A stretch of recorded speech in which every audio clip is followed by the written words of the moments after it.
think we're about ready. Testing. Oh, okay.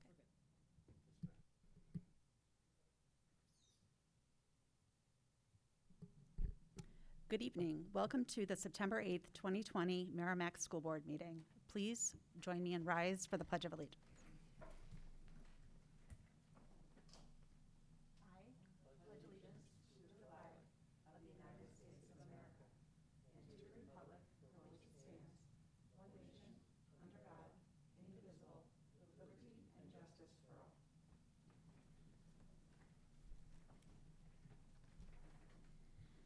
The next item on the agenda is public participation. If you would like to speak, please come up to the microphone in the center of the room and state your name and your address for the record.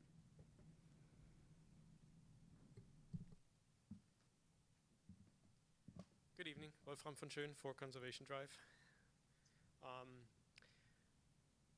I appreciate that this is not easy. I really do. None of this can be easy, and I'm sure you guys are not sleeping much, and probably not well either. That being said, I just really wanted to share some experiences that have not been easy for students and parents either. I'll try and make it short. I have two high schoolers, a junior and a sophomore. The junior both actually decided that they wanted to be remote students for a number of reasons.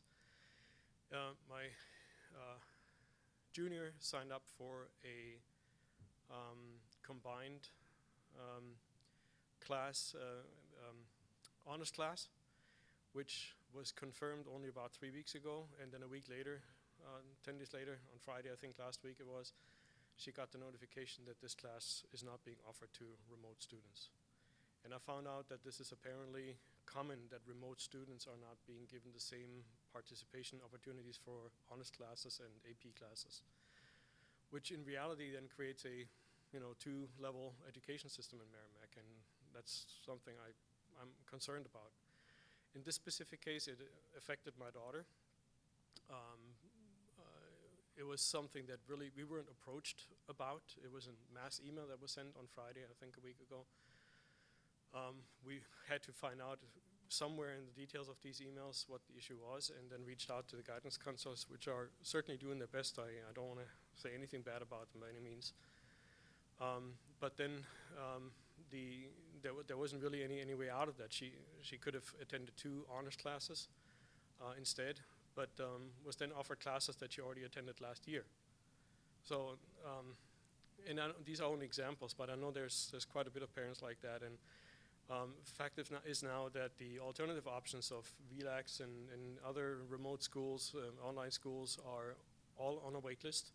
So the opportunity or the alternative offer to go with those schools to attend those honors classes, they're not available anymore to these students. Had this decision been made earlier in the summer break, students and parents could have responded, to these challenges, and because everything is very short notice now, they can't. So I'm going to stop there. This is just an example. There were some more examples, but I'm sure you're aware of that, but I think it needs to be said. So appreciate giving me the time to share that. Thank you. I see no other public, so no other public comments. We're moving on to agenda item number 3. This is a school board member resignation. Brandy Nunez resigned on Thursday, September 3rd, and she has resigned due to a personal situation that is resulting in her need to move out of district or out of the area. So we appreciate all that she's done and certainly all of her service. We will certainly miss her. What that means is that we will need to go through the process as we've done in the past to fill the vacancy, which would put us, basically I'd like to request administration to be able to put in the proper notice. What we would do then is request that any interested parties would send an email to me requesting to be able to essentially apply for that position, and we'll hold interviews like we've done in the past where we'll bring in any interested candidates and ask some questions. What I would like is, I'm just looking at the date here. So our next school board meeting is on the 21st. What I'd like to do is have any letters of interest sent to me by the 18th. And then look at another date sometime the week of the 21st to be able to do the interviews, the public interviews that we've done in the past, like we've done in the past, with the idea that the new member would be seated for our October 5th school board meeting. Does that sound good to everyone? Any questions? Andy? So obviously the details will be in the announcement, but on the budget committee, they requested that everything be in writing and not through email. Are you saying that email is acceptable? Is that how we've done it in the past? I don't think it's mattered necessarily, although I Yeah. don't. Shannon? Let Shannon speak. Yeah, we've always done it by, we would accept an email application with letter, and if they wanted to provide their resume, they could. And then they had the option of sending a written correspondence if they did not have email to the district office, and I don't think we've ever gotten a written one. It's always been via email, but it was emailed to the chair, and then it was distributed to the board appropriately. Then I would suggest we do it in the manner we've done it in the past Yeah, for consistency. I think it's more flexible Mm-hmm. to Yeah. do it that way. Just make sure that the deadline is clear, that your email will cut off so that Right. you've got that in. Yeah. I think that was the other reason we did that too, because it would be, we don't have to worry about getting lost in the mail or shuffled between the exactly. office and the chair, et So cetera. especially right now, by the time, people go through mails, and it gets routed Mhm. to me at my home or whatever it can be. Yes. So, We're in our yes. next round of political postcards in the next few weeks, so don't want it to get lost in there. Okay. Any other questions? All right, on to item number 4. Just curious. Sorry. Go ahead. I just want to be clear so people, so this is interest for the replacement of Brandy resigning that will cover us through the April election, so it's covering that delta. That's correct, until the remainder of her term, which will No, be no. one. No, No, just it the would be next the election. remainder of this year, and then there would be an election in April for 1 year for her, For the remaining year of whatever her Yeah, term. that's what I was trying to say. Oh, Is sorry, that that was- it only brings you to the election, and Right. then the election would be just like it would be for any other election, but it would only be for that remainder of her term. Yeah. I mean, the remainder of what was originally her term. So Right, that would be the 1 election, year. so that'd be 1 year. So there's 1 year left. So, but the other thing is it's going to be posted on the district website and also the district Facebook page potentially is those are two That places works. it'll be. Mhm. Okay, All right. thank you. All right, on to item number 4, which is review and approval of the document entitled General Assurances Requirements and Definitions for Participation in Federal Programs. So Dr. Mark McLaughlin. So thank you. So every year, the board is notified of the issue of the transaction that we always have to engage in with the state that's called general assurances. So what that means is that every year we apply for and receive federal funds. Those funds are intended to supplement, but not to supplant or replace the programs that we offer at in the district through the funds that are provided to us through the budget that the taxpayers approve. So these funds are over and above that, and what we have to do every year is we have to make sure that we communicate or assure the state that we're engaging in activities that are consistent with those funds and those fund requirements. And so what we have elected to do for the last number of years and what we're continuing to do is support understanding by design, universal design for learning, and activities that relate to the growth of our academic programs. So again, these funds are in place to supplement the work that we do in our district using our budgeted dollars. And so all we have to do every year is to inform the board that we have communicated to the state those assurances. It's a series of questions, and we have to answer them and then submit. And we can't do that until we inform the board of our annual obligation to support that, supply that information to the district, to the state. And so really, that's kind of all that it is. I wonder if John has any additional information that you want to share about what we're doing with some of those funds. Sure. I think that the board's been pretty aware of things we've done in the past around universal design for learning, our RTI process, and looking at common assessments. And I think that all of these funds help us in those ways. Also with our Title I grant helps us with helping support students in their reading and math at our lower levels. And also all of our funding comes through here in the support of IDEA funding in special ed. So these are all kind of initiatives and programs that happen that, again, Mark said this, but I'll reiterate it, is that these are all to supplement and not supplant. And those are the big languages that have to come out of this grant, that anything that these funds could never replace our program or replace a line item in the budget. They have to be in addition to. And I just wanted to reiterate that. So thank you, Mark.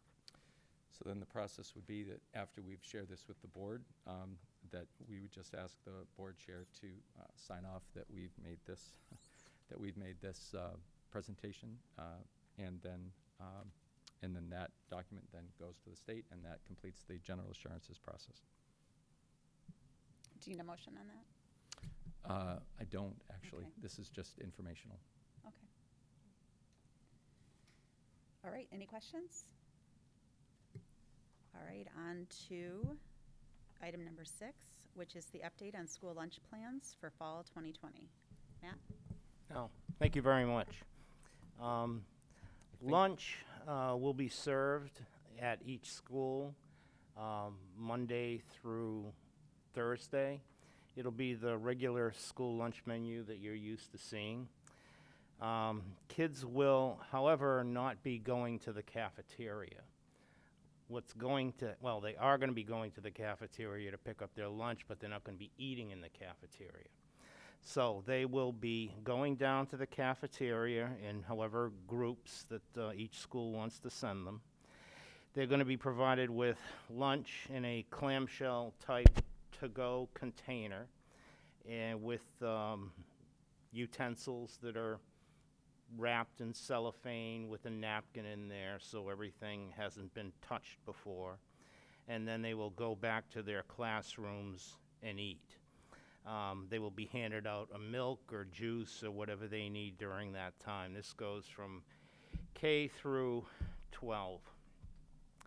During the remote days for, let's say, Group B is going first, let's say Wednesday, Thursday. During the Wednesday, Thursday, there's also remote students.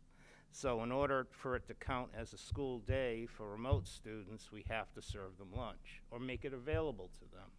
So we have a form online. It's on the front page of the SAU website. If you scroll down the left-hand corner, there's a little lunch bag that Mark Merrifield got really creative with. And it's a little lunch bag. And it's you click that link and you can write your name, your student's name, everything like that. And then you can go order what you need on what particular day. So it'll have for next week, it'll have Monday through Friday. And whatever your selection is, you can order it. And it'll be picked up in front of where we've been picking up before, in front of the high school. We initially had thought of, having parents being served at all the 6 schools, but that turned out to be kind of a little unmanageable. And so we've been doing this since mid-March. So let's keep the same pickup model available for remote students. So if you're a fully remote student or you're remote during those 2 days that you're not in school, you can pick up lunch at the high school, and you can pre-order what you would like so we have good counts on what we need to produce. It'll be a bagged lunch. Let's see, turkey, ham and cheese, Cine Mini, yogurt, and string cheese. That's Friday, So if you want that, you can click on it and you can get it. The recent development in all of this is the state has extended the free lunch program. So everything that the kids will pick up, if it's a standard lunch or it's a lunch that we have made available for remote purposes, it will be free. So, you know, that's good news for the community. That's good news for us. The only thing that we'll be charging extra if somebody wants a bag of something, or they want a second apple, or that'll be an a la carte kind of menu choice that they make that's not supported by the USDA program. And this is good for students 18 and under right now. That's the wording we get from USDA. I know we have some special needs kids who are over. We're going to try and work that out with them. I think they really didn't take that into consideration when they did the law. So that's something that we'll get feedback back to them on, and to have them make a change. So in essence, you know, we'll be getting reimbursed $3.50 a meal, regardless if it's on site or if it's remote. But lunch will be served every day to both remote students and students in school, and it will be free of charge up until December 31st. This is an interesting line too, or the funds run out. So it was actually in the notice, you know, up until December 31st or until the funds run out. So it may end sooner than December 31st, or it may not. But we don't know the answer to that yet. So that's the status of food. No one's going to be eating in the cafeteria. We don't have to worry about social distancing. Social distancing is done in the classroom, and so all the eating will be done in the classroom itself. So if there's any questions, I'd be happy to take them at this time. Dr. McLaughlin? So just to remind everybody, things change very, very fast in our world these days. And so one of the things that's happened is that the information that Matt just shared with you was shared with you when? Friday. So up until that point, the district has been operating under the assumption that we would be back to normal in terms of payment and so on. So it's just another example of how oftentimes, not just our district, but school districts in general are beholden on other entities to make decisions about things that affect us. And so what I also wanted to say is, you heard Matt say that until the funds run out. So nobody should understand that to mean that once the federal funds run out, that therefore lunch is canceled. We're just going to resume our operations the way we were planning to start them until Friday when we got this information. So even though the funds may run out sooner than December, doesn't mean that our lunch program stops. Everything that Matt said continues, and then the payment portion of this would have to begin. But it's just another example, and I think it's important for the board and the community to know that, you know, we're not in full control of a lot of things that impact and affect us. So we've been operating under one assumption until literally 3 days ago, or 4 days ago, and then it changed for the good, but it's important that people understand that. But our food program goes on whenever the money runs out. Nothing's going to be interrupted, so just wanted to be clear about that. Sorry if I gave that impression. No, you didn't. mean I to. just wanted to be clear. Okay, Yeah. thank you. Okay, any questions? Andy? So my only request is that, is there a way for you to periodically check to see how close the funds are to running out at the state level? See, what I don't want to do is wake up some morning and have them go, sorry, it's over, and then have we as a district scramble at the last minute to try to figure out how to handle and how to tell parents all of a sudden they have to pay. You know, you don't want on Tuesday morning all of a sudden they have to pay where Monday they didn't. So I think reporting back and coming up with some sort of a plan, if you will, or at least a timeline to understand when that might happen. And then we as a board could also have that information and decide whether there's another approach we want to take through the end of the year or something, because you don't want to, because it's so fluid, I just want to make sure we have all the data as early as we can. Yeah, we'll strive to. We're in contact with the New Hampshire school lunch program, who's in contact with the federal government all the time. So, you know, Sherry White is our main contact there. And we'll keep in touch with her so we get some advance notification if things are getting a tad low. And a lot of this is subject, to legislation, and, that can change sometimes on a dime. So, but we'll keep in contact, and we'll give as much advance notification as we can to all the stakeholders here and to the board. So yes, sir, that's what we'll do. Right, and I think the idea would be that it's an uninterrupted program. That's correct. If we can Correct. make that happen. So good. Any other questions? I just had one, which is regarding the summer lunch program. Do you know, how has the participation, how has that gone over the summer? Is it steadily increased, or is it dropped off? We were doing around 300 meals a day during school.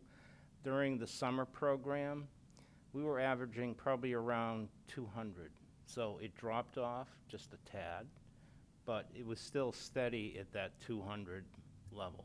Okay, That's pickups and deliveries that were made. okay, great. Yeah. Thanks. Any other questions? All right, on to the next item, which is the Memorandum of Understanding between School Board and Merrimack Teachers Association and Merrimack Educational Support Staff Association concerning sick leave. So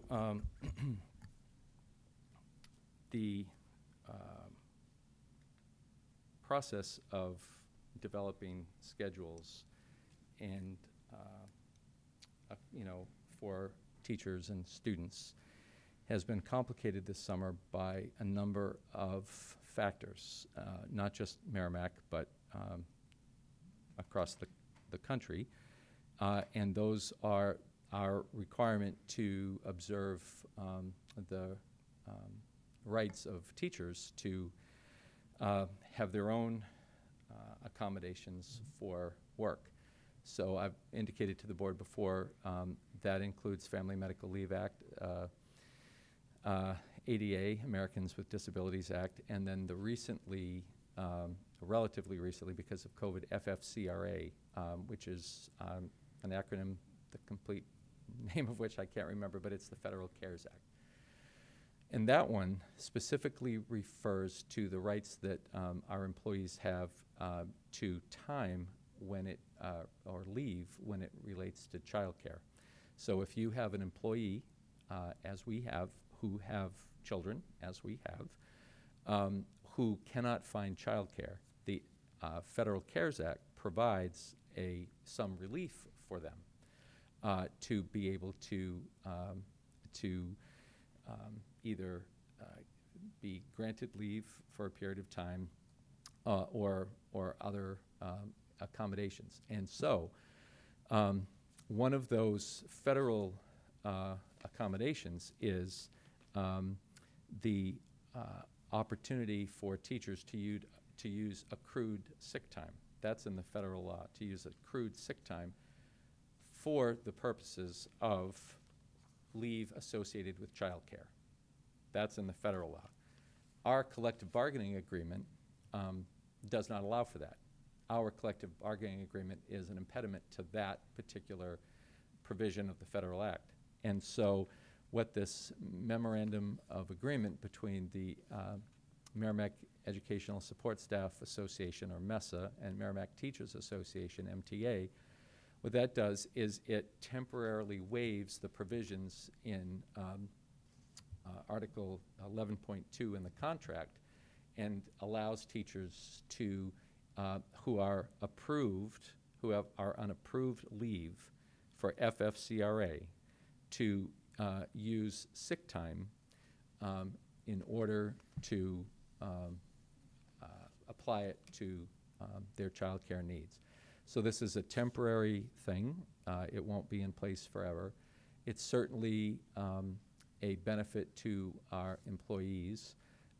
It is a benefit to the district in that it allows us to be able to work with people and allow them to be a little bit more flexible. And we need flexibility right now because we only have so many teachers and we have a certain number of classrooms that we can staff in our on-location services and in our remote services. And so we need some flexibility, so it helps us in that respect. And it puts us in compliance with the Federal CARES Act so that our collective bargaining agreement won't be, in the way. So this has been the MTA and MESA leadership have agreed to this. They've requested, and we've agreed to it, and it's gone through legal and all those processes, and just asking for the board to approve that MOA for this very particular purpose for this period of time.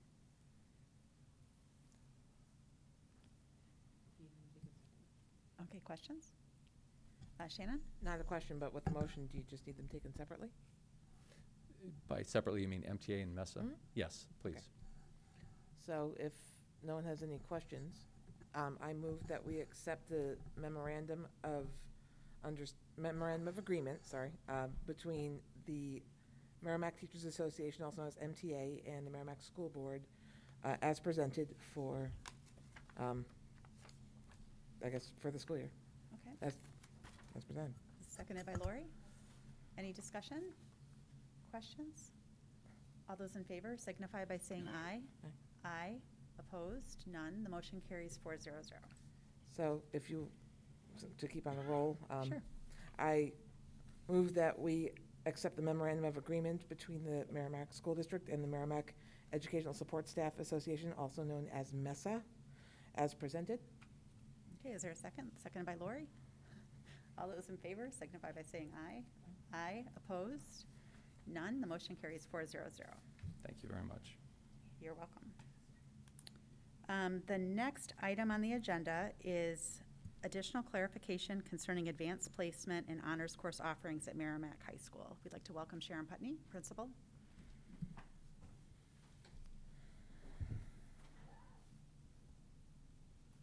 Thank you very much for inviting me to present this evening.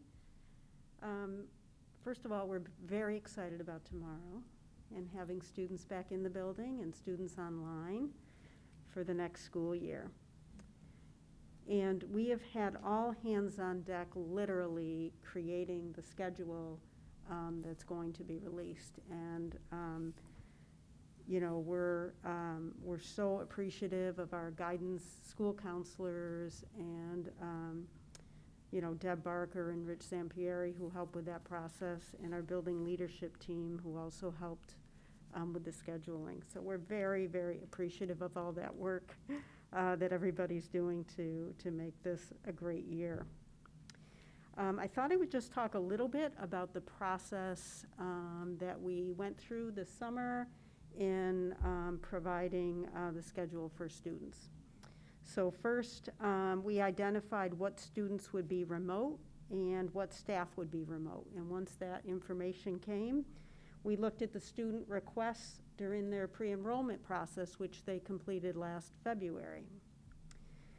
We also looked at staff certification areas.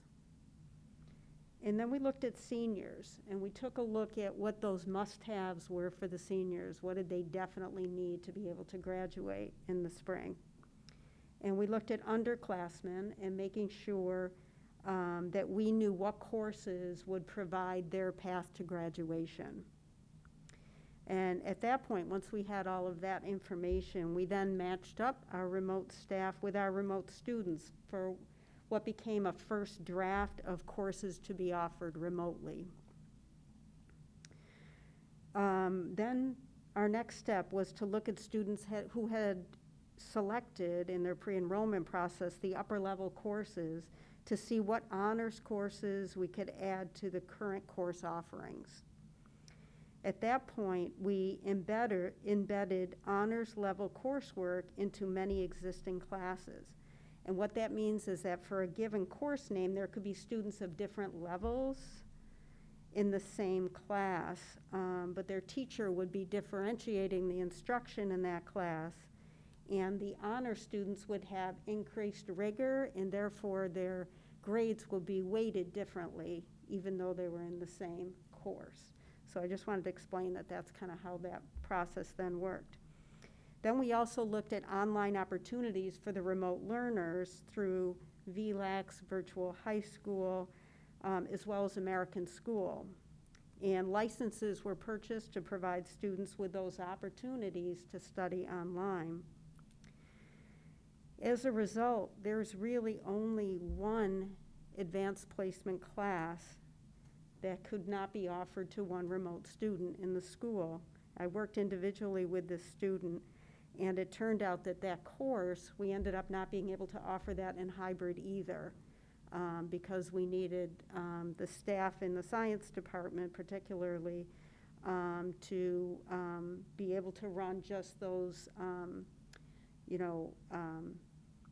those courses to meet the needs of the students who are in the building without running another AP course, unfortunately. But that situation became resolved.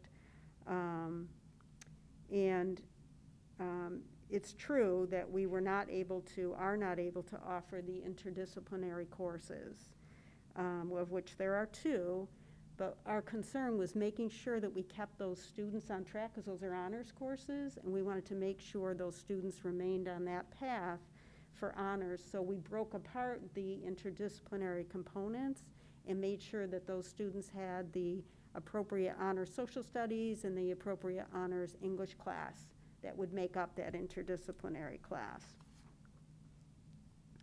There's only one honors course. So first I talked about the AP course. There was only one, and then we didn't offer that. And there's really only one honors course out of the core classes that's not offered to remote students, either through the remote teacher, VLAX, VHS, or American School. So I think that's pretty good as far as what we've been able to offer students, looking at the opportunities that are available, making sure that we can get the licenses for those students to be able to do labs and take those upper level classes. So I just wanted to, definitely just kind of go through that process, which was, it was interesting for me to look back on those courses and see what we had offered to, hybrid students, what we had offered to remote students, and then other opportunities that we made sure were available to those students in both locations. So one of the messages that I'm telling the staff and the students in my communication is really that we're one school right now, but we're in 2 locations. And we're just trying to work together to make sure this is a very positive experience, and that students, whatever path they're on, that they're able to make that important progress to graduation and make sure for our seniors that they're able to graduate and get supported throughout. So I don't know if there's Any questions? It sounds like.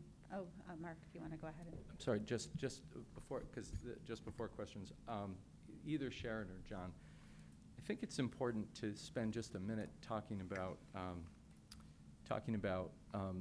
a little bit more of the process and how a teacher certification impacts the and limits, in some cases, the options that we have available to us. I think that's an important point to make. So I don't know which one of you wants to just briefly talk about that.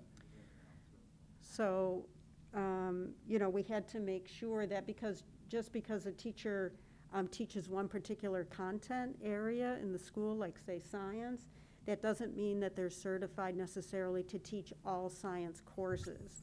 So we had to take a look and make sure that if they were a earth science teacher, that we had them teaching those courses. If they were a life science teacher, that we had them teaching those courses. So it wasn't as easy as just matching up a science teacher to science students that were remote. We had to look at their certification and make sure that the courses that we were going to assign those teachers were appropriate given their specific certifications. So this, earlier when we were talking about lunch and talking about how there are forces outside of an individual school district that impact decisions that have to be made. So this is one of a number of things where a number of superintendents have asked the state if they might consider a temporary waiver on things like that so that we would have a little bit more flexibility. I'm not intending to criticize. They have standards. They should have standards. And we're often reminded as district leaders that, we need to be flexible and work and, do whatever we can. And so, but we can't be flexible if we're not allowed to be flexible. And I understand why that is so. I'm not critiquing, but the inability of the state to waive those certification requirements presents a challenge that is real, and so it is what it is. But I wouldn't want anybody to think that we have options that we didn't explore. You at the moment in the state of New Hampshire, you can't have a person who's just licensed for physics to teach life science. It might be convenient to do it if the numbers allowed for that, fewer students taking physics than something else, and say, well, why not just deploy them there? But you can't. So that's just another factor that I think is important to understand in terms of how things have to get rolled. John? Thank you, and I think Sharon was being very modest about her timeline on what happened, but I think the reality of something that happened was there was less than a month to create this schedule. And I think that a typical high school schedule is built over the entire summer. And it's about a 3-month process. And it entails many moving parts, many changes, a lot of hand scheduling. They had to hand schedule almost 200 students in this process. And that's a feat, because it takes an average of about, I'd say at least an hour, if not more, for that process to happen. And that had to happen for 200 students to be able to give them a schedule and meet their needs and their path to graduation. So, I commend the efforts of everyone involved, including Luda in our office. I think it took an amazing amount of meeting time, communication, and teamwork that we are able to tomorrow begin school. And a big credit to that is the high school moving a lot of different parts to make this happen for our community. So I just need to point that out. 2 other quick things, if I could. The commissioner, Mr. Edelblut, has been in touch with school superintendents, my understanding, over the last several weeks about providing additional resources to schools for the purposes of providing online resources to supplement what school districts are trying to do. And he reached out to me last week, as he has to other superintendents, and he was gracious in understanding what any school's limitations are, and then volunteered the name of another online resource that we have already explored. But in the course of that conversation, it was clear that his reaching out to schools was a recognition of the impact of not allowing flexibility with the certifications, the impact that would have on our ability to completely behave as if we would normally in a normal non-COVID time. And so, the reaching out was his way to say, so we can't do this for you, but we're going to try to do this for you, which I appreciated. That was an avenue we'd already explored, but the effort was appreciated nevertheless. And so that happened last week. The other thing that I just want to point out is sometimes, good deeds. So we're unique in, I think, the South Central region in that we allowed our families and our staff much more time to make decisions about whether they wish to be remote or hybrid than almost any other district, at least in the South Central region. That's just a fact. The reason we did that was because we had received a lot of feedback that people were uncomfortable making decisions without all the information. So we came out early in July 13th, with our initial rollout about what we were going to do. so that people could have a long time to get it in their mind that we were having a hybrid with a remote option. And then almost immediately, there was considerable feedback around, well, how could you possibly ask us to make this decision if we don't know how X, Y, and Z are going to unfold? Well, the fact of the matter is we've never done anything like this before, and it isn't possible to have been able to answer all those questions at that time. So we put out a survey immediately after that July 13th meeting, and then again at the end of July with a request for final information to come back from families as late as August 4th. In retrospect, that decision put people like Sharon in a bind, because what it meant was that they had less time to negotiate all of the complexities that are part and parcel of developing a schedule. So I've heard reference to this having been fumbled. Well, school hasn't started yet, so I don't know that we fumbled anything quite yet. But I wouldn't say that that's a fumble when you spend intentionally, you delay the time that people are required to answer what they're going to do out of respect for their need for more information.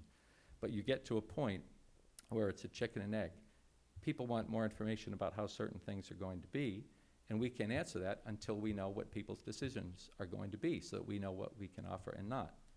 And then the converse of that is, okay, so you want my answer, but I want to know what things are going to look like. Well, that's been the awkward reality that that our district and districts around the state have faced, and some have opted to address that challenge by having a very early cutoff date. We're not going to allow you into August to decide whether you're going to be remote or hybrid for teachers or students. That's what many districts did.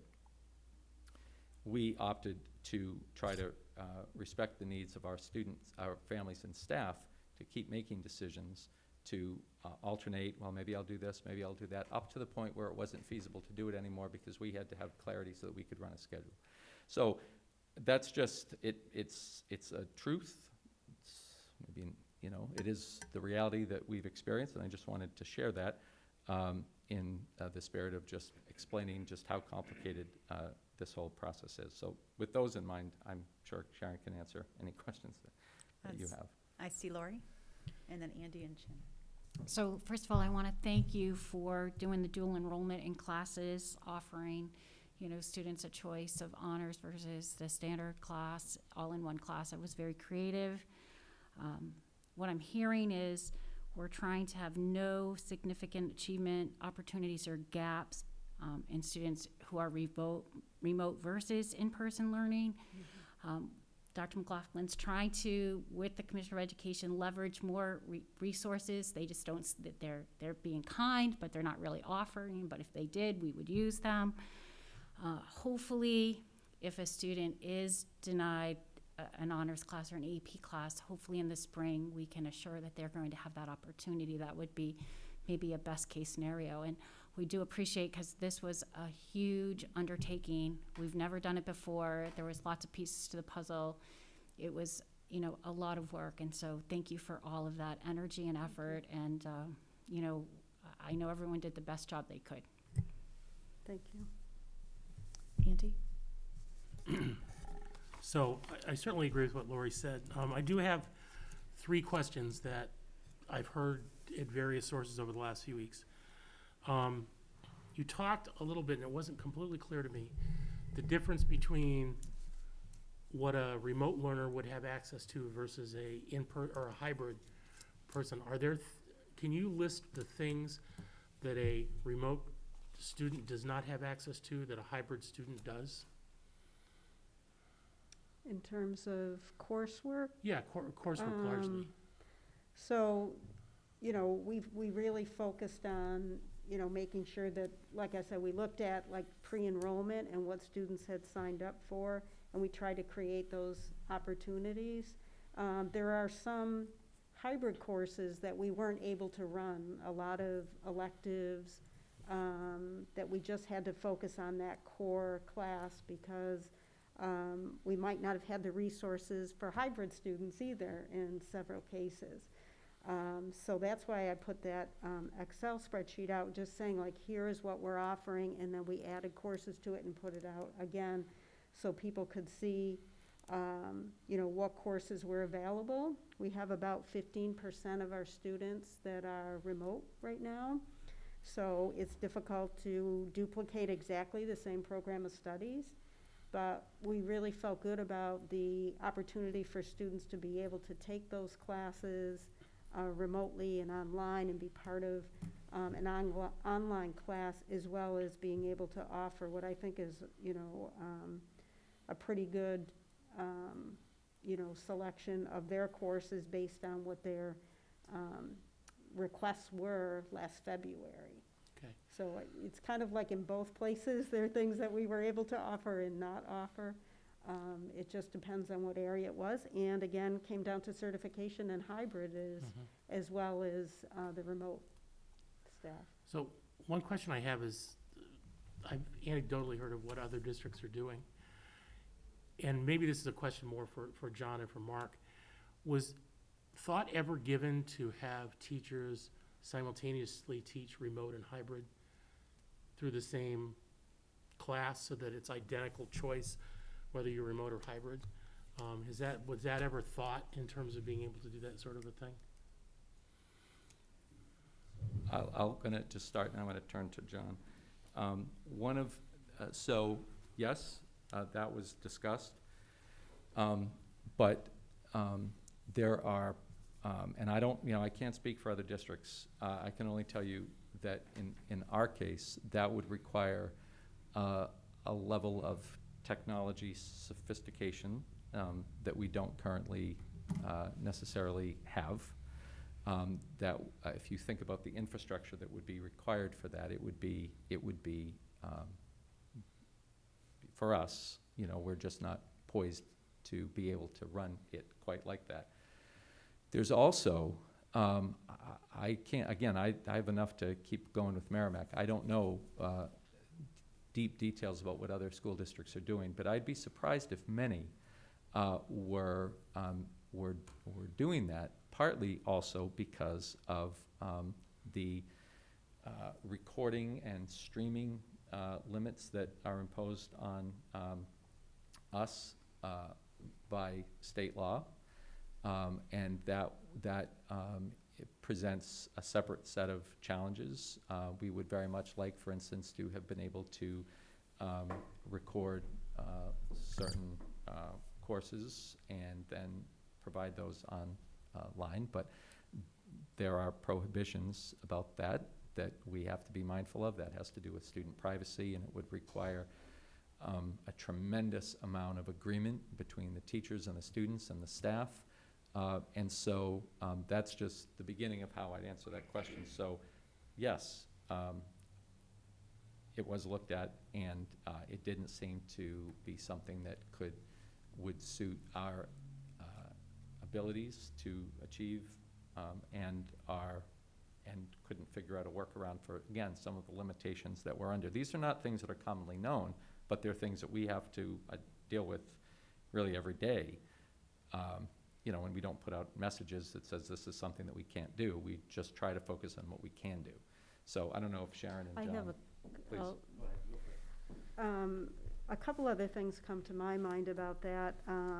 That would have also, I think, because we've had the ability to look at the remote students separately and build schedules, it would have been so, it would have been, I would say, impossible to try to also build their schedules around being part of that particular class. And we did talk about some of that. The other thing besides the legality of it too is that our staff members don't necessarily just lecture. They're very hands-on, they're project-based, they're moving around the room and involving all the students. And so, we want to make sure that students feel part of that community and part of that class, and that would, I think, have been really problematic. And I'll add lastly that I think that there's been so much learning during this time. And for any of you that have been in a situation We had a situation as a leadership team when we tried to meet, and we had a couple members that, because of their own family and health concerns, couldn't be there. It's hard, and I'll start from that point, to try to teach the people in front of you and work with people in front of you, and remember those people on the computer. It splits you. You can't spend the focus with either one of them, and neither one of them creates two bad environments versus one good. So with some of those experiences like that, and with the experiences we had from last spring, trying just to do that, we understood that, one, numbers had to be lower, and that's why the hybrid model, and more attention to detail. And that's why the 2 days of direct instruction and the 2 days of extension, to give more direct contact with the students who need it, and more direct personal relationships, and more direct being part of a community versus being in a splintered community is the main reason for it. And just to close, the reason I'm bringing this up is because one of the things that we've always said is that when we get to the end of October, or sooner, depending on the changing environment, one of the options is we might end up going fully remote. And what concerns me a little bit is what you said about the way teachers are doing hands-on and the hybrid and stuff. What I don't want to have happen is, if we have to go all remote because of the situation, that we get back to where we were last spring, where things were very clunky. And I would hope that whatever we offer in terms of fully remote, if we get there, is much more integrated, and we've learned from that experience. What we've learned, I mean, no. Go ahead. No, go ahead. Again, back to our instructional model, creating of ELCs, our essential learning competencies, creating a scope and sequence for all of our classes, pre-K through 12, creating common assessments, creating common grading practices. That's been the work of, in Canvas, and the implementation of Canvas. And some of that, the implementation of Canvas, is being held up again by some state initiatives. They've promised a lot, and we're still waiting for that to come through. And that's one of the things that's, again, that I credit them, and they've made a big, bold move forward. However, Canvas has to catch up with the big, bold moves they've done.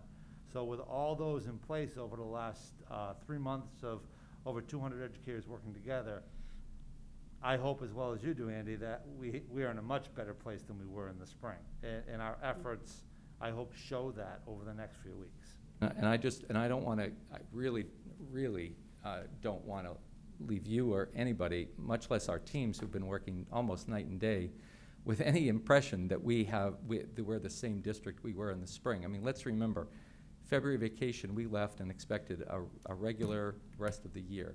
And then the floor fell out from under everybody. And so, as much as I would like to have said that it was flawless, it wasn't. How could it have been when there was no warning and no belief? I mean, my first message was, see you in a week. How silly that sounds in retrospect, but that's what I thought might happen. Oh, well, we'll just all hunker down and we'll be back in a week. We haven't been in this room since March 17th. So everything that we've been trying to share with the board over the last couple of months, I hope has been evidence of all the learning we've done. I mean, everything that John just enumerated was not in place in the spring and is in place now, so that we can be prepared for whatever, whatever lies ahead. I mean, it's quite an experience to go through this when you're responsible for,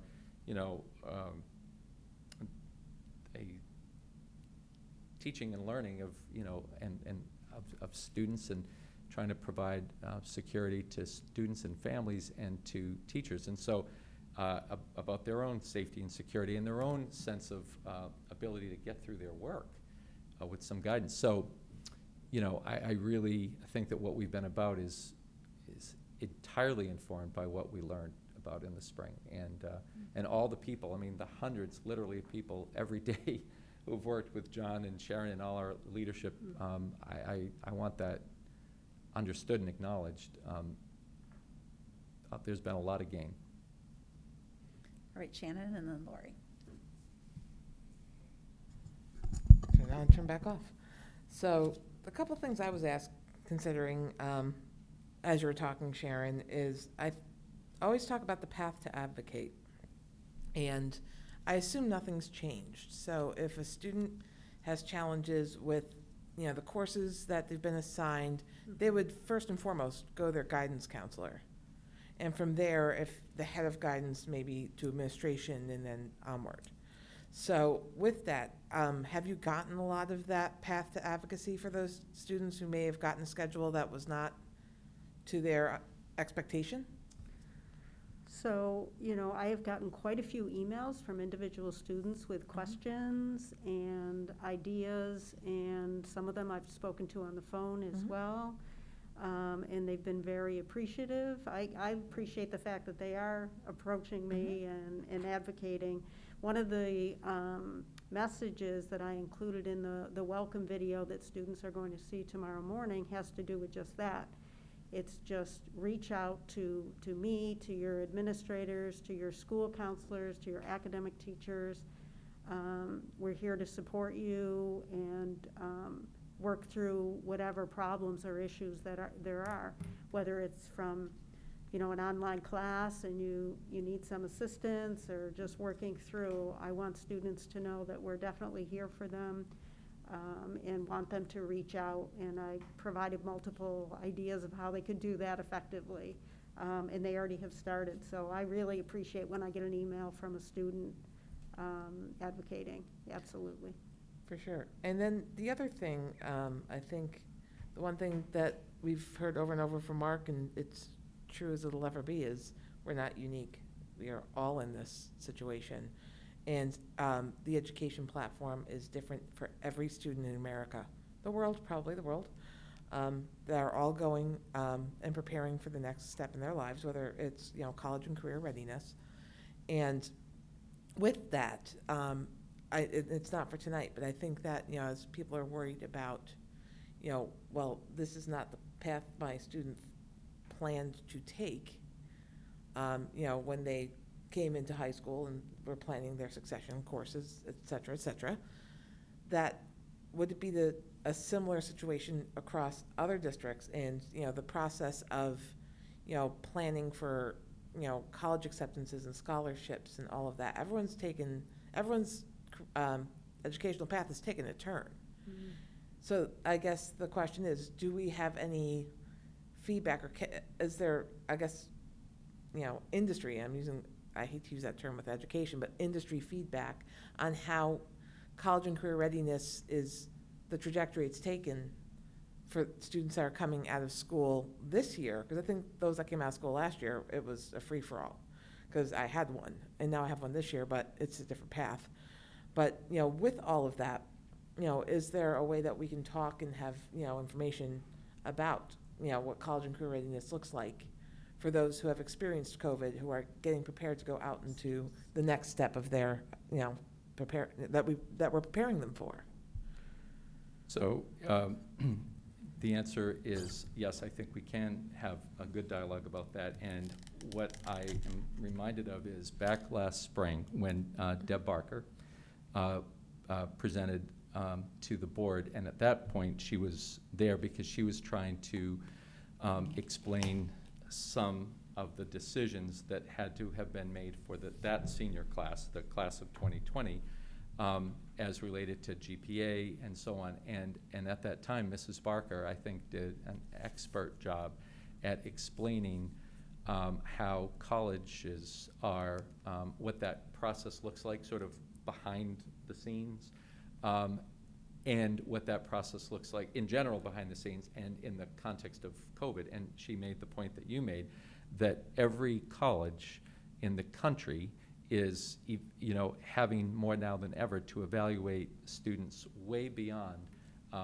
what your SAT score looks like or what your, transcripts show. It's there's a lot more. She said it so well. There's a lot more individual attention given to applications, understanding that no two high schools present exactly the same way, so there's not like an industry standard against which you're matched, because it could never be. Even in good times, it would never be. And that's a great myth that I think people are functioning under. So if you're a student in Palo Alto High School in California and a student in Merrimack High School and you're trying to apply to the University of Indiana, you have to take it on a very case-by-case basis because the courses don't match exactly. And so I would invite Mrs. Barker back soon, because I think, one of the things that Mrs. Putney did this summer was provide her information about a pathway to graduation. And, we've had to make some choices. And in this environment, which nobody asked for, which everybody would like to have ended, 6 months ago, but still is just droning on, we have had to make choices about what can we provide to you that'll guarantee you a path to graduation. That's our responsibility. And so in line with that, Mrs. Barker, I think, would be particularly well-positioned to provide some comfort and guidance to families around that, and also to clarify, all that we're able to do. We're talking a little bit about what we're not able to do. Well, COVID has taken a lot from a lot of us. And there's just some things we can't completely recreate, but there's a lot we have. And I think she can in addition to what Mrs. Putney's done, but just from her guidance perspective and eyes and all the intense work she's done with scheduling, I mean, that individual and her team know more about this probably than, I would ever believe could be known. And I think we could bring her back soon That sounds great. and answer some of your questions. Yeah. Well, and I think that there's a lot of comparisons when you start to look at the individualistic needs of our students. So, those that are in the honors and AP classes, they need that rigor. They need, a high level of rigor. And that's, what, is the level that they're at and what they need to continue to learn at a high level. And so, of course, we want all learners to learn at high levels, highest levels possible. But it kind of begs the question for me as, what we do, as we look forward. Are there some creative solutions we can do as we start to move out of COVID? How do we, what options do we have to make up or try to be able to compensate for some of the, I would say, concessions that we're making? So, but I think that there's a lot of parallels in the fact that I think that parents that have kids on IEPs have similar concerns in the sense that, how are their child's needs going to be met, that they need so much. And I think every parent can feel that right now. There's just, these are just really difficult times. And, it's always a matter of how can we be better? What can we do to improve? What are the lessons learned? Because as we go through this, we are learning things every day. And we are, we learned from last spring. And you're able to take that back and move forward. And ultimately, I really believe that our school district and education in general will be better after COVID, because I think, we have to leverage technology more than we have in the industry. And I think that there's a lot of opportunities for innovation and growth, because we'll never be what we were before. Education will not be what it has been, because it has to evolve. And these times are making us be innovative and making us come up with other solutions that some of them won't go away once we kind of move forward. So anyways, Shannon, That's all right. You're thinking along the lines of what I think as well. So I have no more questions at this point. Lori? So I just wanted to go back to what I talked about a couple weeks ago, and that's extended learning opportunities. And when we look at students in high school. Your microphone, Lori? It's not, is it on? Okay. Extended learning opportunities, because when we look at students as they're preparing for college, to be college and career ready, if those students can be innovative, if they can come up with a competency-based experience and create their own course and create their own pathway, I think that's really exciting. And I know that colleges, they look at AP classes, they look at honors classes, but they look at the number of opportunities that you took, but they also look at kids that are innovative and creative and have something different on that high school transcript. And so I would encourage all students to start looking at extended learning opportunities in ways that they can be creative in their own education. So I really, Mrs. Rothaus, I appreciate that you said that, and, you know, that's reminding me again of what Mrs. Barker shared. So, you know, what Mrs. Barker said last spring is truer now than it was before, which is that, you know, students have a responsibility too in this time. So we're looking to schools and school districts to solve a lot of problems, and we should, but we can't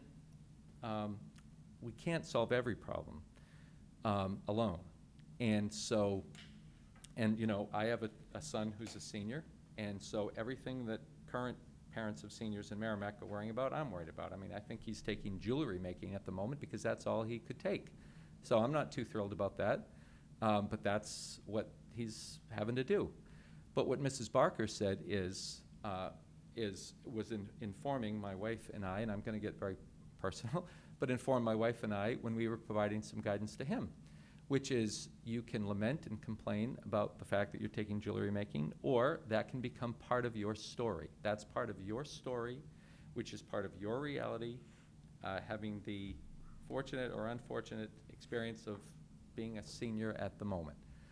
And so what I would hope is that we can all pivot to, as you know, I'm trying to do in my family and everybody's trying to do, is to talk about ways in which we can leverage the moment. And there's a way to succeed in it or not, to be beaten by it or not. And there are certain realities that we're all encountering. And I think your point is if a student would seek an extended learning opportunity to compensate for things that are necessarily lost, then we have to be ready to receive that. We have to be ready to be flexible to make accommodations for that. And I would say that John and our entire leadership team have been spending a lot of time recognizing that. And by the way, before COVID, I mean, Universal Design for Learning is just one example of what we've been trying to be about prior to even knowing that this virus existed. And so that's a relationship between a student advocating for him or herself and the institution's ability to allow that creativity to happen. So you can't have a good idea if you're a student and then come up against a system that says no, right? But you also can't have a system that says, here are the things we're trying to work on, but we can't solve everything, and then a student say, well, it's not good enough for me. I mean, if that were true for my student, he wouldn't go to school tomorrow. So, you know, this is just trying to be plain talking about how we're all going to have to really encourage each other. That's our story, and what are we going to do to make it the best story it can be? Oh, John? And to add that, you know, thank you again, Ms. Rothaus. Thank you for bringing that up, because it's a nice open door for me to talk about something that I know Sharon is very close to her heart when it comes to students and working on a futures lab.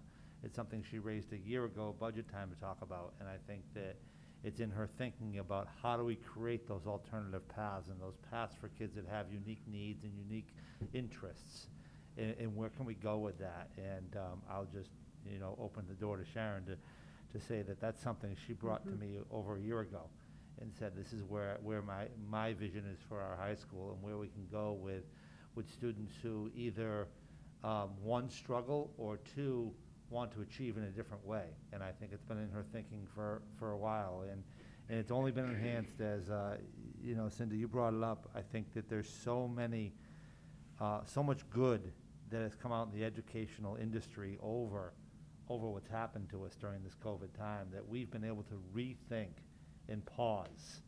And I never imagined this in my career, you know, for a long time being an administrator. I never imagined that I'd have time to pause and rethink and retool and come back in a way that I believe we will be stronger in the end.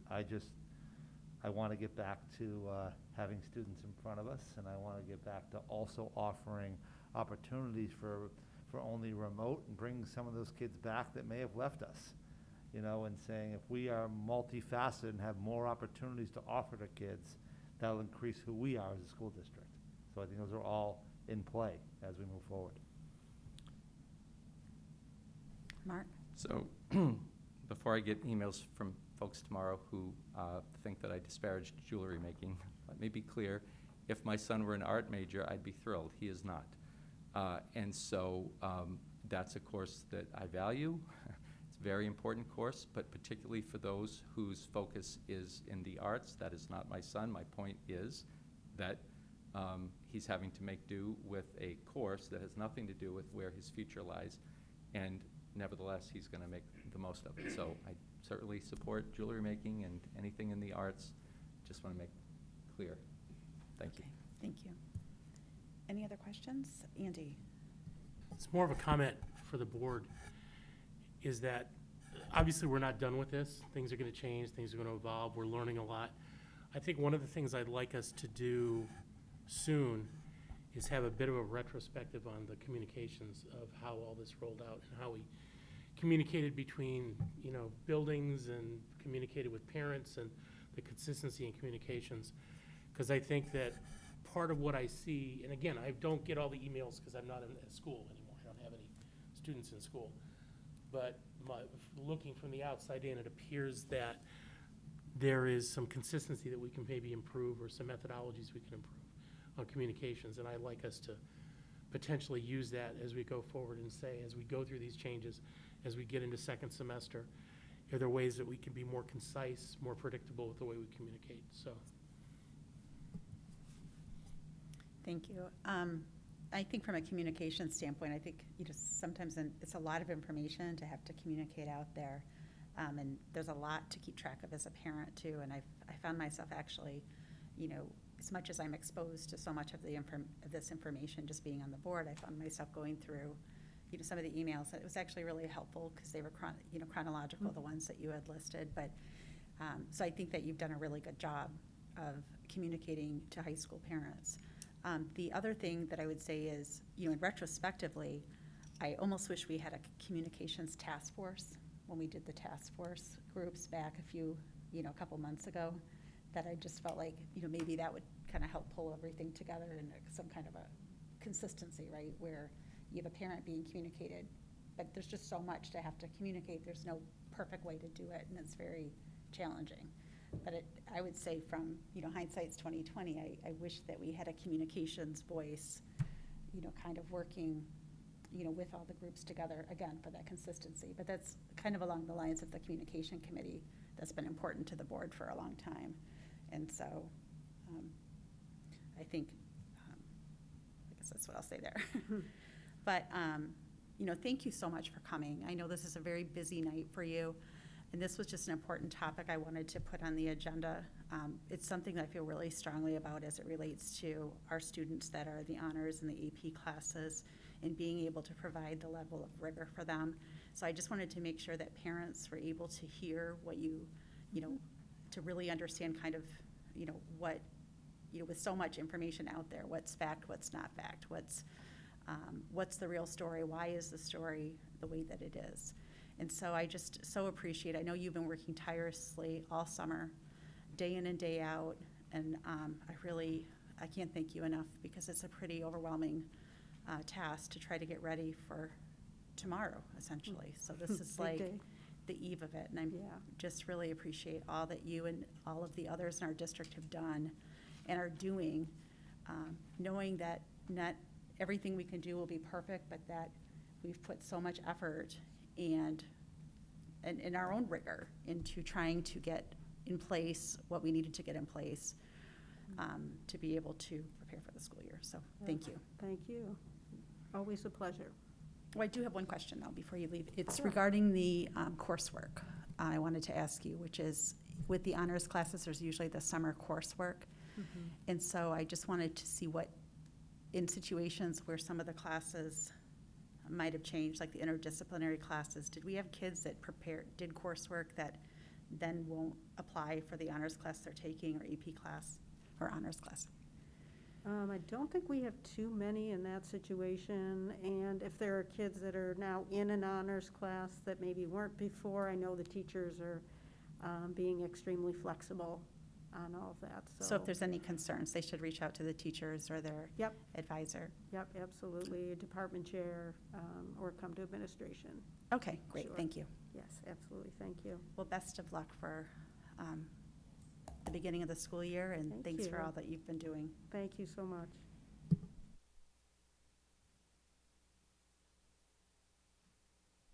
Okay, next agenda item is the first reading of indoor air quality policy. Mark? So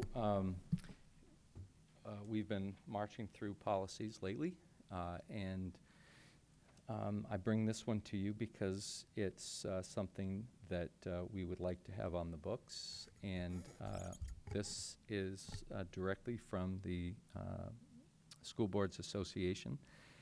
And so I will just read this to you. Indoor air quality. In order to ensure that all school buildings have adequate indoor air quality, the board directs the superintendent to address, I'm fogging up, this is tougher than to address methods of minimizing or eliminating emissions from buses, cars, delivery vehicles, and other motorized vehicles.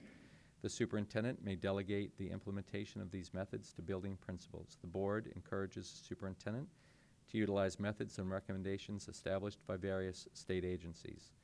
In addition to addressing methods eliminating emissions, building principals are directed to annually investigate air quality in their respective school buildings using a checklist provided by the New Hampshire Department of Education. In support of this policy, the superintendent is authorized to establish regulations and/or administrative rules necessary to implement anti-idling and clear emissions and clear air measures aimed at improving indoor air quality. And the legal references are RSA 200:11-A, Investigation of Air Quality, RSA 200:48, Air Quality in Schools, New Hampshire Code of Administrative Rules, Section ED 306.04, Parens A, Parens 24, Air Quality in School Buildings, and New Hampshire Code of Administrative Rules, Section 306.07, Parens A, Parens 4, School Facilities. And I respectfully ask if the board might consider waiving the 2-week rule and allowing this to go into effect today. Comments, questions, thoughts? Andy? So I'll have to admit, when I saw the topic, indoor air quality, my mind immediately went to the Honeywell study that we did talking about the quality of air within individual classrooms around things like carbon monoxide, carbon dioxide, and things like that. Whereas this indoor air quality is specific to carbon monoxide and external flows. So 2 things. One, I think the title of the policy implies a whole lot more than what it's really focused on, because it's really external factors into the air quality. And 2, whether we as a board need to talk more about some of the indoor air quality items that we discussed as part of the Honeywell thing as we go through. So I just wanted to throw that out there, because when you read this at a high level, it's not exactly the focus I thought it was going to be from the policy. Mark? So I don't think anything precludes the board from talking about anything it wants to whenever it wants to. The second paragraph, comes directly from the School Boards Association, but the second paragraph talks about building principals are directed to annually investigate air quality in their respective school buildings, and that is outside of emissions and outside of that's everything else. So that's not anti-idling. By the way, we do that report to the DOE every year. So I would say that that this is the beginning of dialogue rather than the end of it. But part of that second paragraph, I think, provides all the policy support that I need to continue to. I understand. It's just, it's buried in there in the middle of things that are talking very specifically about carbon monoxide emissions, right? So I think that we just need to, as a board, be aware of what this is covering, and that the one sentence in the middle does give us the ability, or instructs us from a board perspective, to be more proactive about other factors that impact indoor air quality. So more comment than anything else at this, so. Okay. Does anyone have an issue waiving the 2-week rule and moving this tonight? Shannon? I understand wanting to have this addressed because of the current environment we're in. What I would like to do is call a temporary adoption. So allow it to be enacted, but then take those opportunities, because again, we have not taken the opportunity for public comment before enacting a policy, which I've, in my 11 years on the board, I've never done. And that's something, I think that's important that we publicly vet it. So if we can have this on the agenda for the next 2 meetings and establish a temporary adoption, and permanently adopt it 2 meetings out, I think I'd be more comfortable with that. So that you can use it while you need it, but then it would be vetted, so if there are any adjustments that we feel, based on public testimony or anything else that we need to make, that we have that time to do it. Would that be appropriate? I commend you for that idea, personally. Lori? I was just gonna say, why wouldn't we adopt it, and then if we had any changes, we could go back and make the changes? Because we have 3 readings, so that way we have time if we adopt it now and just put it aside in case we need it, then we wouldn't have opportunity to present it, which we just did to the public, and then take testimony over the next 2 cycles, which is which is a very important part of the process. So if we just accept it and put it aside, Well, I'm not saying putting it aside, I'm saying, so we're gonna accept it knowing that we are gonna go back just in case we need it. well, we go Need back, to make- yeah, but we go to all policies in case we need it. So I want us to take those 3 cycles, so that way it's put out there publicly 3 times. So there's opportunity to take active public testimony in current conditions of adoption. Andy? Well, I guess I'd like to understand administration's desire to have this in place so quickly. I mean, why can't we take the normal, at least another round of this? I guess I'm curious why the urgency. It's not an emergency. It's just, it strikes us as a fairly straightforward thing to have on the books. It doesn't actually, we've been trying to go through and try to provide the board with policies that should be on the books. This is not one that is. We don't have a policy. And so I've been trying to march through our policy manual to see what we have, what we don't have. I've provided, a number to you starting over the, last spring and so on, most recently with the travel and so on. This seemed like, to us, it seemed like not a terribly, it's directly from the school boards. So anyway, that was it. There are complicated things and not as complicated things. This struck us as one that's not so complicated, but if the board's not comfortable with it, I mean, that's perfectly fine. So I guess to get to, just to close, to get to Shannon's point, I think that by not waive, I don't want to waive the 2-week rule if we've never done this before on a policy first exposed. So I don't want to create a precedent of us adopting a policy with no input. So since it's not an urgent thing for administration, I'd at least want to go one more round like we normally would with a policy that's simple, to support Shannon's comment. Does someone want to make a motion? I'm Any happy other to just, I'm happy to just have this be a second reading next time. Yeah, I didn't support temporarily approving it. I think to her point about another reading, I was like, why bother doing a temporary approval? Let's just go to the second reading and do it through the normal process. All right, is that okay with everyone? All right, that's what we'll do.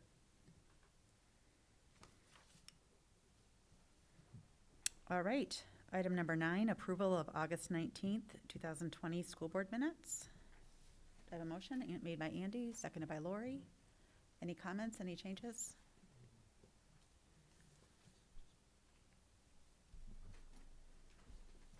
All those in, are you still looking? Do you guys, anyone have any changes? No? Okay, all in favor, signify by saying aye. Aye, opposed, none. The motion carries 4-0-0.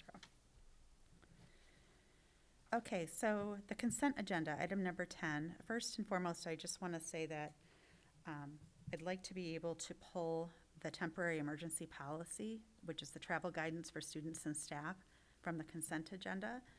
We noticed that there's a change on it that still needs to be made. So if we can go ahead and table that, do we need a motion to do that? Okay, yeah. So I move that we pull the temporary emergency policy from consent and table it until our next meeting. Seconded by Andy. All those in favor signify by saying aye. Aye. Opposed? None. The motion carries 4-0-0. All right. Thank you. Go ahead. Tonight we have one educator resignation. That is Crystalyn Shea from Thorntons Ferry Elementary School. And we have one nomination, and that is Michelle Edelson for a social studies teacher at Merrimack High School. We also have an approval of policy of communicable and infectious diseases, EBCG. Do I have a motion? Andy? I move we accept the items in the consent agenda as read, as well as the communication and infectious disease policy. Okay, it's seconded by Lori. All those in favor signify by saying aye. Aye. Opposed? None. The motion carries 400. Okay, on to other. First is correspondence. Any correspondence? Okay. The next, any comments? John? Just a little comment about our educational staff. Over the last 6 work days have been working to develop their plans for the beginning of school. I'd just like to commend all of them for their efforts in meeting as teams, cross grade level teams, and the work that's happened. And a little bit of a forecast for a future meeting that I've invited Principal Kim Yarlott and her team from Reed's Ferry Elementary School to come and speak about project-based learning. Her team gave to the district and created professional development opportunities for the rest of our K-6 educators to learn more about how to do some culminating projects that embed all of our essential learning competencies in them and create lessons that really benefit the both students that are both hybrid and remote. And I'd love her to come to the board in the future to talk more about that. Okay. Anyone else? New business? Any new business? I just have one. I just wanted to mention that as we move to appoint a new school board member, at that point, we will also do, look at our committee assignments. And so just be prepared for that, coming up probably the 1st of October. Committee reports. Seeing none. Any public comments on agenda items? As a reminder, if you do come to the mic, please state your name and your address for the record. Seeing none? Oh, Andy? So I have a logistical question. So the top of the agenda talks about public comments still to be sent to the, so I guess Shannon is doing this, so I guess that was the question I I had. was ready for it, so. Okay. I do not have access to the form, though, so I wanted to preface that. So with that, because normally the form was managed and sent to us, we do not have that. We did online. We do have one email, but because we don't have knowledge of whether we have forms, should we just put everything into comment on the public record because it's an all or nothing should, proposition? yep. Okay, so I do not have, I do not have access to the form. Okay. So, but for future reference, I think if we can get that, we can get access from our phones. Okay. Or either that or somebody have a device that we can get them Oh, yeah. all. Because if we're gonna, because obviously with the limitation in audience, we're gonna have a lot of people watching from home. So I think it's important that we sort of keep up with that protocol that we were doing before. So No, I Yes. agree. We'll get something set up for the next meeting. Okay. So, and just to be clear, the one email will be put in its entirety as an addendum in our minutes, so it will Perfect. be publicly recorded. Yep. Okay? Okay. Any other comments from the public? No. All right. We'll go ahead and sign the manifest. I'll entertain a motion to adjourn. Made by Shannon, seconded by Lori. All those in favor signify by saying aye. Aye. Opposed? None. The motion carries 400. Thank you and good night.